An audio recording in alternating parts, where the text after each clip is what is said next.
All right, today we're going to pop the hood and play detective with a really common and, let's be honest, pretty expensive diesel engine mystery.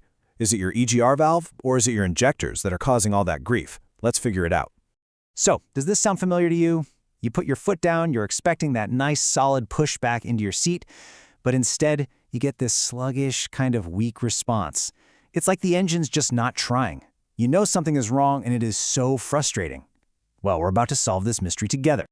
Okay, if you're sitting there nodding your head to any of these, puffs of black smoke, acceleration that's all over the place, or uh-oh, that dreaded engine light, then you are absolutely in the right place. These are the classic clues that tell us there's a bigger problem. So yeah, let's put on our detective hats and investigate the two main suspects. All right, let's bring in our first suspect, the EGR valve. Now, that stands for exhaust gas recirculation valve. It sounds complicated, but really, its main job is all about controlling emissions. But here's the catch. When this really important part starts to fail, it can cause a whole cascade of problems for your engine's performance.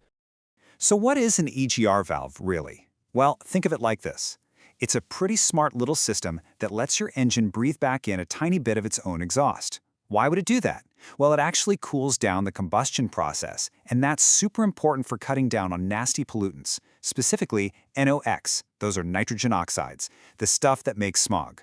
But, and this is a big but, this whole clean air process has a pretty dirty secret. And here's where the trouble starts. You see that exhaust gas being sent back into the engine? It isn't exactly clean. It's full of soot, and it leaves behind these sticky carbon deposits. Some people call it calamine, but really, it's just gunk. And over time, this gunk builds up and literally starts to choke the system until that valve can't open or close properly anymore. It just gets stuck. So how does this even happen in the first place?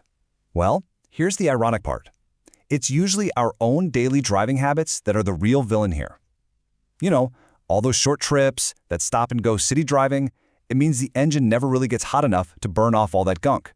Then you throw some poor quality fuel into the mix, which creates even more soot, and boom, you've got the perfect recipe for disaster. That sticky carbon just builds and builds until the valve is completely seized up. But hold on, a clogged EGR valve isn't our only person of interest. We have to turn our investigation to suspect number 2, the fuel injectors.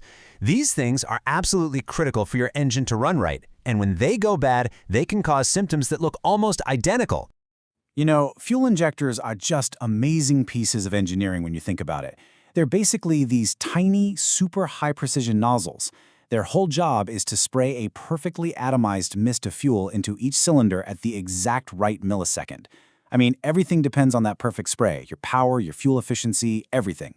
So when it comes to injector failure, there are usually two main culprits. First, they can just get clogged up with junk from the fuel, which messes up that perfect spray pattern. Or, and this is pretty common, they just wear out. I mean, these are delicate mechanical parts opening and closing millions upon millions of times. It's bound to happen. Either way, the moment that perfect fuel mist is gone, your engine is going to let you know it's not happy. Okay, so this is the big question, right? How in the world do you tell them apart? There's definitely some overlap. Both a bad EGR and bad injectors can cause power loss and black smoke. But here are the clues you need to look for. That check engine light? More often than not, that's going to point you towards the EGR system. But if you're seeing white smoke, if the engine is shaking and running rough, or if it's really hard to start, well then all the evidence starts pointing straight at the injectors. All right, we've looked at all the evidence, we've identified our suspects, so what's the verdict? Well, ignoring these symptoms is a big mistake. It's just going to lead to more engine damage, and you'll be burning through fuel like crazy. So let's talk about the fix. Let's talk about how we get your car back on the road, running the way it should. The solutions for these two problems are actually pretty different. For the EGR valve, if it's just lightly clogged, sometimes a good professional cleaning can do the trick. You might even be able to clear it out with a long drive on the highway, keeping the RPMs up. For injectors, though, fuel additives can sometimes help, but you're usually looking at needing a pro to do some serious testing and diagnostics. And look, for both problems, if the part is just too damaged or clogged, replacement is really the only way to be 100% sure it's fixed. So we've solved the case, which is great. But you know what's even better than solving a crime? Preventing it from ever happening in the first place. So let's switch gears now from fixing problems to keeping your engine healthy for the long haul. Look, the advice here isn't rocket science, but it is so important. Stick to your regular maintenance schedule.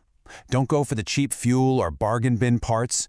quality really matters. And probably the most important thing, don't ignore the warning signs. That little light on your dash, that new weird noise, get it checked out right away. Because a small, cheap problem today can easily turn into a huge, wallet-draining nightmare tomorrow if you just let it go. And really, it all comes down to this one simple truth. I love this quote. It just says everything.